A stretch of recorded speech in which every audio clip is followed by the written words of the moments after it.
Sud Radio présidentielle 2022. Bonjour Éric Revel. Bonjour Éric Revel et Fabien Roussel qui va réagir évidemment.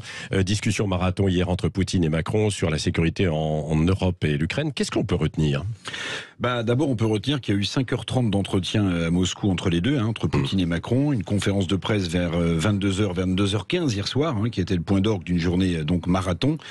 Avec un seul but officiel, préserver la paix en Europe et éviter que la question ukrainienne ne dégénère en crise militaire. Alors rien n'est réglé, mais on a senti qu'il y avait une volonté commune d'avancer sur le dossier ukrainien. Macron a parlé d'éléments de désaccord relatifs et de points convergents, c'est le en même temps.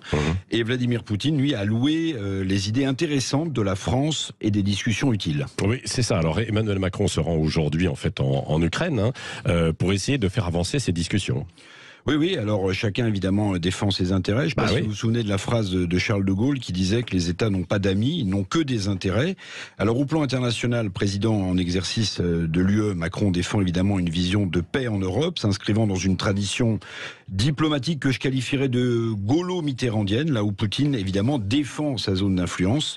Dans un monde qui est devenu, vous le savez, multipolaire, plus dangereux pour tous qu'à l'époque de la guerre froide entre Américains et Soviétiques, où le monde bipolaire finalement de l'époque était plus clair. Alors aujourd'hui, il y a la Chine, il y a la Russie, il y a les États-Unis, et puis il y a la petite, inexistante Europe qui défendent tous leur avenir. Alors ces discussions sont menées par Emmanuel Macron, donc président évidemment de l'Union européenne, mais aussi futur candidat.